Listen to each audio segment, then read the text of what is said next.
Hey there, students. It's Women's History Month, and I'm going to try over the course of this month to lecture on some topics that are related to women's history.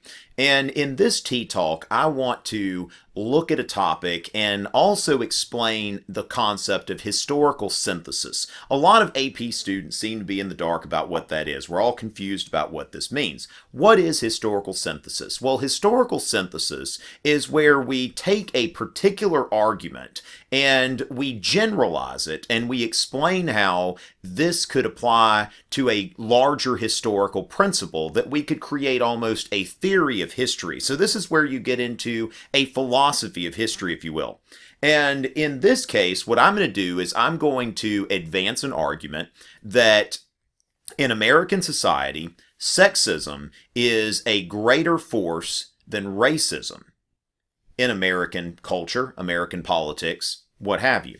Now, what I'm going to do there is I'm going to go back to 2008. During 2008, during the Democratic primary, there was the contest between Hillary Rodham Clinton and Barack Obama, and a lot of people asked which one's going to win, because either way it was going to be historic. We would either have the first black president or the first woman president. And a lot of people were talking about, okay, which way is it going to go? And I told people at the time that Barack Obama is going to win the Democratic primary. Why?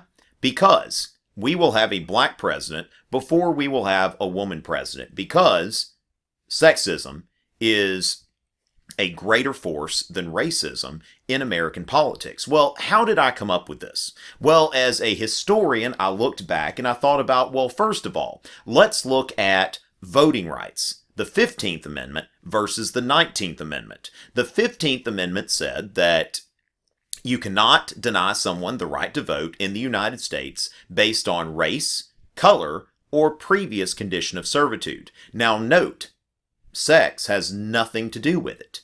And it's not until the 19th Amendment, passed about 50 years later, that finally said that someone could not be denied the right to vote on account of sex. So there you go with voting rights. So when I look at voting rights, okay, black men had the right to vote, at least nominally by legislation, before women had the right to vote. And then we can look at the American Civil Rights Movement, that the African American Civil Rights Movement was largely in the 50s and 60s and was about race, whereas the women's movement picked up steam in the 1970s. Now, of course, when you look at the legislation that was attached to those movements, if we look at the Civil Rights Acts of the 1960s, for example, in Brown v. Board and everything, we can see that those were legislative judicial successes. Meanwhile, we look at the ERA, the Equal Rights Amendment, that failed. Nowhere in our Constitution, except in regards to voting, is it explicitly stated that women are absolutely equal to men and cannot be discriminated against in any way.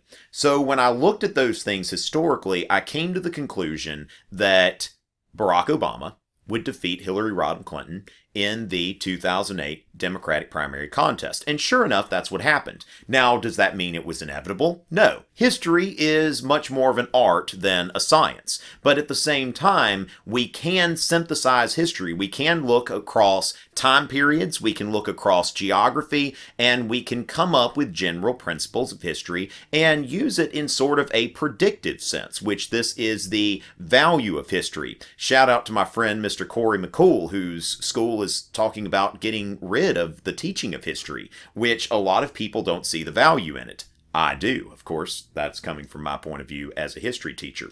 So, with those three examples, with voting rights in the Constitution, with the civil rights movements, and with us having a black president before a woman president, I would use this to advance the argument that sexism is a greater force than racism in American culture.